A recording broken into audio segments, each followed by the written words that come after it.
With the Gold Coast Golden Boy, Mahoney, you are back. Bit of time out of the ring. How's it feel to be finally returning December 6th? Really good, man, really good. Obviously, I fought at the very beginning of this year, so I was pretty excited for a promising, busy year. And then I was supposed to fight mid-year, got crook. That's a withdrawal from that last one, which was a really tough pill to swallow. But just health comes first, and we got ourselves back to a really healthy point now. We've got a lot of protocols just in case, you know what I mean. I feel really good. The build-up training's been amazing. And we're jumping into camp well ahead of what I usually would, so I'm really excited to get back in. Too easy. Now, speak on that health. What did you have to do to really get back to where you were, and what happened? So I had the thing called Klebsiella, so this affects your lungs, it affects your organs. I had it for a few months, so I mentioned it to Mick a few months out, and I said to him, it'll be sweet, it'll be good to go, and then I did about 20 days with antibiotics.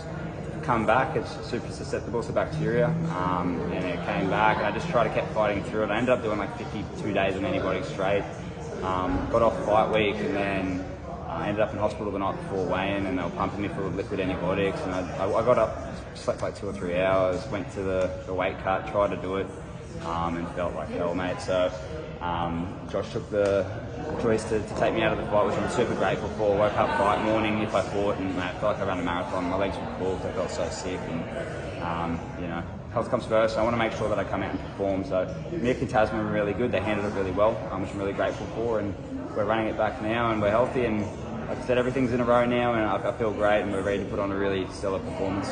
Perfect. Now it's good to hear that you're back. How long have you actually been training for since you've been back?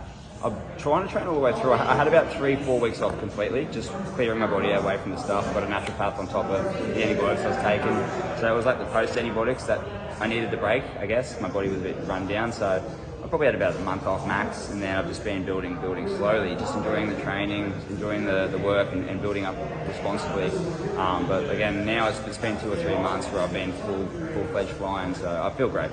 Now you're finally back. Mick Francis, promoter of Tasman Fighters, just said that you will be fighting to rank inside the top 15 with the IBF. Yep. How does that make you feel as a fighter, knowing you're finally getting these opportunities to go to the world stage? Good, man, good. I feel really grateful. I could go in circles about when a long time ago or other guys that have gone through it, but right now I know I deserve it. I know I should be in that top 15, and I'm very fortunate that Mick and the guys at Tasman want to give me the opportunity, and they're allowing me to fight for this, and they're giving me the platform. So I belong here, and I will enter in about 10 weeks. Benny, once you get inside the top 15, we've just got back from overseas, had some big meetings with some people over there. Obviously, all fighters come up under other fighters that help them on their career. Obviously, one of them right now is the king, Jai off the tie. You get past this opponent on December the 6th, and when we speak about being in the top 15, there has been some talk of some big overseas fights. I know you fought overseas in your other disciplines and whatnot. How excited are you for what you and Tasman Fighters can do next year in 2026 and fight overseas against some big names? Oh, massive, massive. It's huge for Tasman, it's huge for me, it's huge for Jai, it's huge for the whole crew. Knowing and seeing what Jai's done, seeing what they're doing with the other fighters, Conor Wallace and all the other guys, I know how far this Tasman and Mick and Fran, I know how far they can take these people.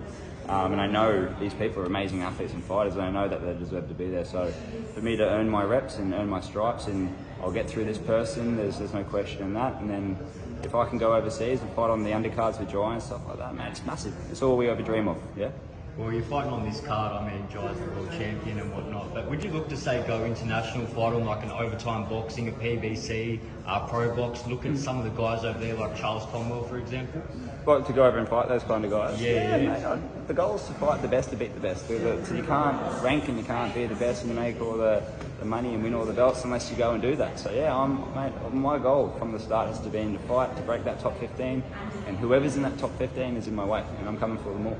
Now, one thing I've noticed between a similar comparison between you and Jai Pataya is both in a division where you now have to go to America, introduce yourself to the American market. Straight after this fight, would you look to go straight there? To fight over there for sure. Like I said, I'd fight at any corner of the world. You know, I trust Tasman.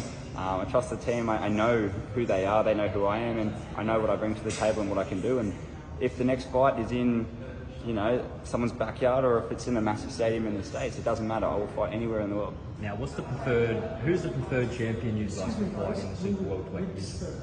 Yeah, all good. We'll move these guys. Preferred champion, whoever. To be able to get to the position to fight for a world title. doesn't matter. Whoever's in front of me, the hardest, the easiest, does not matter. 2020, like this year's been a bit of a tricky year for you, out of the ring with obviously some infections. And 2026, I know you're going to look zany on this fight. December 6th not far off as we head into the new year.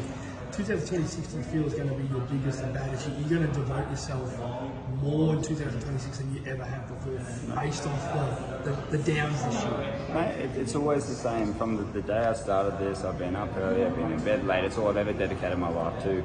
Knowing it could all end in a matter of seconds, knowing that I started fighting busy at the beginning of the year, I haven't fought all year. You know, it is a big wake-up call, and it's like we need to make it happen when we can. So right now and forward, I'm so locked in. I'm focusing on what I need to do in my career, and it's to stay active, it's to do what I need to do. I don't have all the time in the world, you know. I feel like I haven't even hit my prime yet, so we're peaking into that, and I'm ready to go. I'm ready to pull the trigger.